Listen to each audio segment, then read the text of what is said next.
Hello. Welcome to part 2 of the Blaster's Guide. As you can see here, I'm showing off my blaster skills to the fullest. Oh, oops. Wrong game. Anyway, in this guide, I'll be discussing the player's position and play styles associated with blasters. Timestamps for parts will be in the description. Let's hop right in. What is the position for blasters, and why is it important? It's your own personal territory that your weapon can cover and can thrive in. Your position on the map is where you feel the most comfortable, and your weapon can protect you the best it can there, based on the areas it covers because your weapon's moves were designed that way.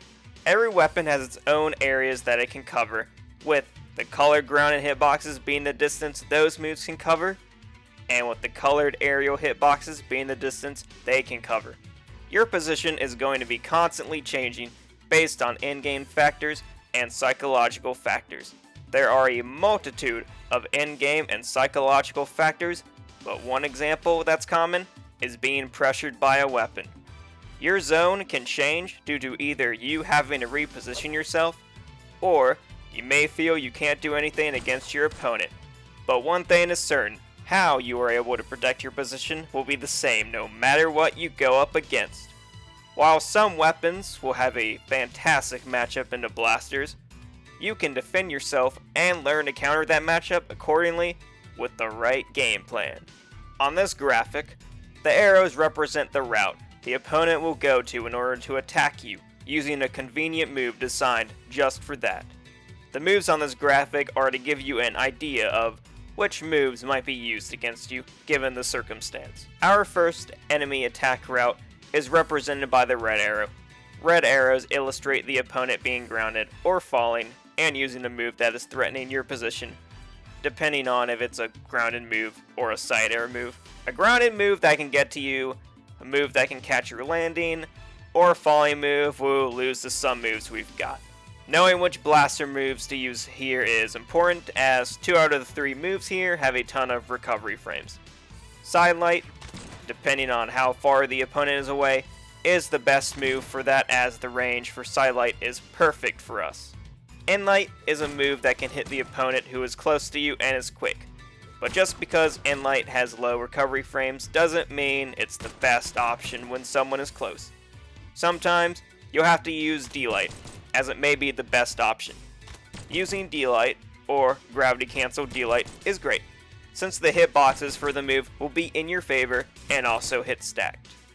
Some moves you can't contest, such as Bow Downlight, so you'll have to use a better option for moves like these, one being Falling Sare.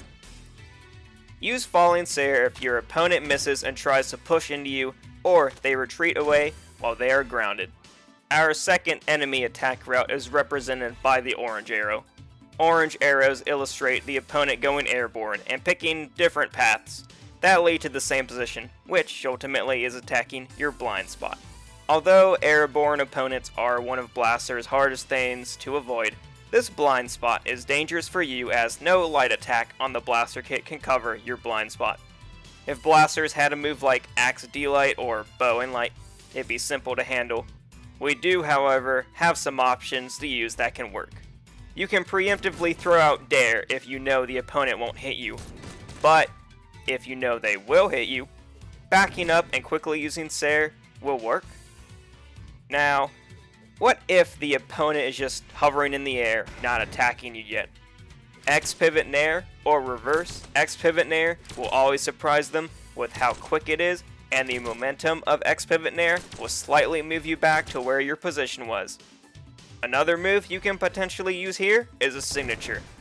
Depending on your character, you'll have a signature that is able to cover the blind spot.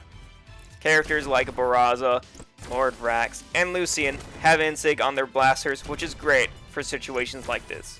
Don't even get me started on Isaiah. Our final enemy attack route is represented by the blue arrow. Blue arrows illustrate the opponent going airborne and being on top of your position.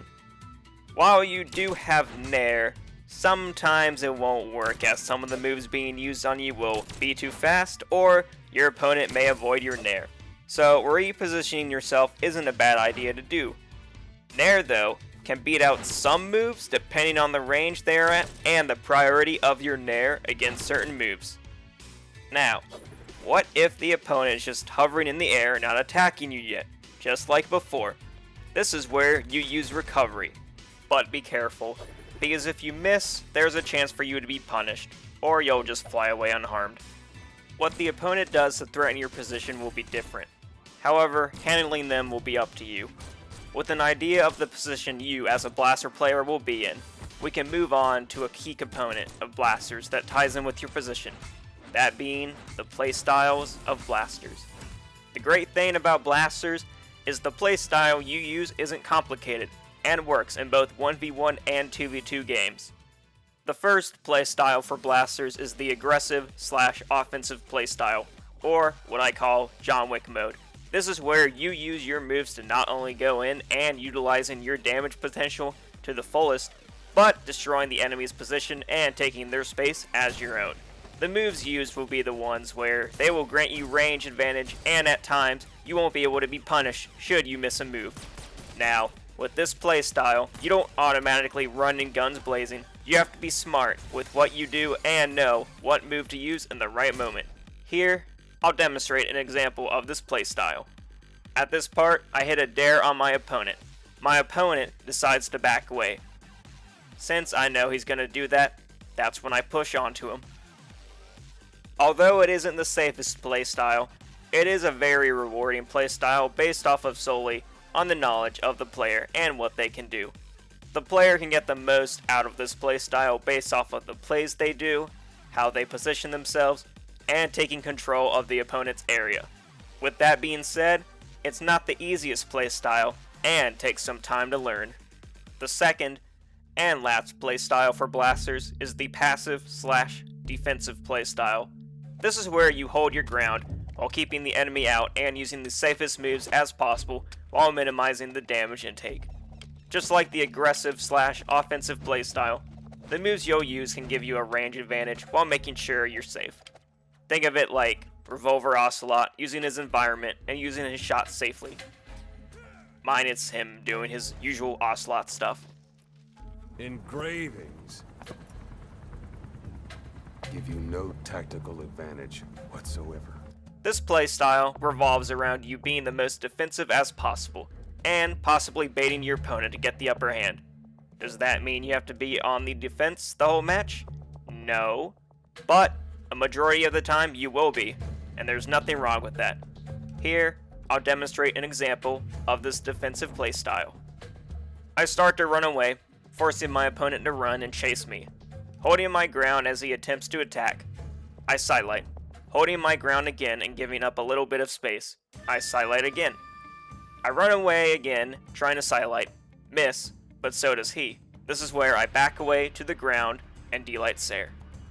Although this playstyle can be bad at times, due to the opponent quickly knowing what you'll do, this is the relatively safer playstyle when compared to the aggressive/offensive playstyle.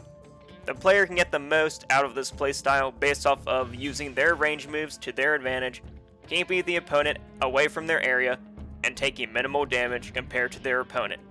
With that being said, it's the easier playstyle, but too much of it can be harmful. Well, that'll be the video. Thank you guys for watching. I have a confession to make. I lied to you. There's one more playstyle. A playstyle that is the hardest to learn than the previous two, but overall, the best playstyle for blasters. Call it whatever you want. There's no name for it yet. But this playstyle combines the aggressive and defensive playstyles together, fully utilizing the advantages of both playstyles together while having little to no disadvantages. And although it combines the aggressive and defensive playstyles together, it takes a while to learn how to master it due to the time needed to be spent on knowing the aggressive and defensive playstyles and combining them together into one's own gameplay. Not only that, but the player has to have great knowledge of the weapon, movement, decision making, timing, reads, the whole shebang. And what do you get in return for this playstyle? only the best that blasters have to offer. Side air zone. Oh, he ate the ground pound. He's eating these Sairs, and again, Simba with the offset. What an edge guard! Boomie 100% saw that. edge guard! Oh, not the double blasters. He didn't know where to go. He didn't know where to go. Reload. Oh my Cody gosh! Travis. We do see that LTZ is getting close to that kill percentage, but really good coverage. He ends up going for a gravity cancel downline into a side air in the edge guard and the neutral sig. LDZ. This time he was in the right position to do it because he was in the lead. Yes. And he was very damaged already. Ooh, so double dying downer. there wasn't a big Cider, deal. Silent Cider, man, Pavelski. That's it. Pavelski wins. Those are just a few examples of what it looks like, but let's look extensively of the playstyle in action, breaking it down bit by bit, and how the other two playstyles are used in tandem to create the best playstyle for blasters. The first clip is Boomie. Here, with his dashing back and forth, he's trying to find an opportunity to strike, and he is going back and forth from defense to offense. He finds his chance when he suspects Wrenched will be in a spot to get hit by his dare. He misses, and doesn't get hit by the unarmed nair. Wrench is airborne, but Boomie thinks he can land a nair. He misses again, and Wrench doesn't punish Boomie. Wrenched, seeing the weapon spawn, runs to grab it. This provides an opportunity for Boomie, since he knows Wrench will run away. Boomie knows to use Sair, and after hitting him, pushes toward Wrenched, and while you may think he will do an aggressive action here, he doesn't. He holds his position knowing Wrench will do something to try to get back on stage or to hit Boomie. Boomie, holding his position, still uses down sig to read his dodge.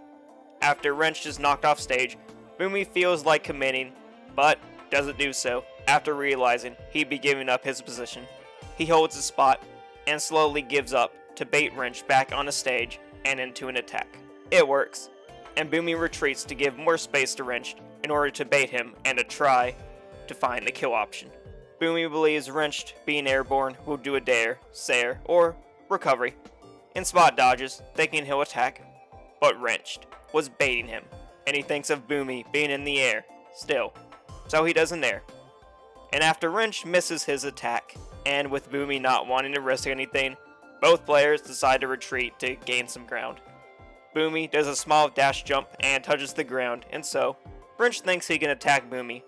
But Boomie knows, if Wrench does something grounded, that his D-Light will reach.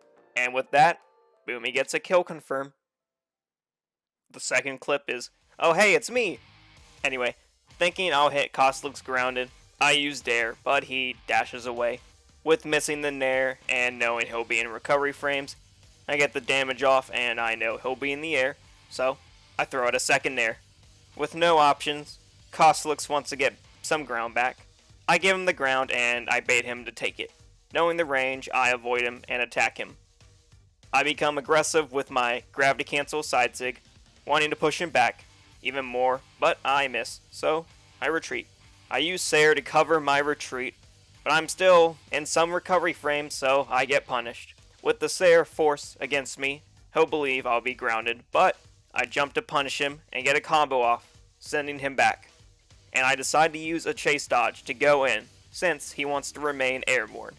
My recovery has already been used. He can't beat it out. I retreat to get my options back, then decide to push again since he is still airborne. Missed my shot, retreat to bait him into my move, and kill confirmed. The final clip is Pavelski. He's Sairing, which I believe to be a misinput. He gets hit by Hammer Sidelight. Pavelski runs past Acno, and he thinks Pavelski will still be grounded and run to the right. Pavelski catches him with Sidelight and tries to go for Sair. Misses it, and misses getting nared.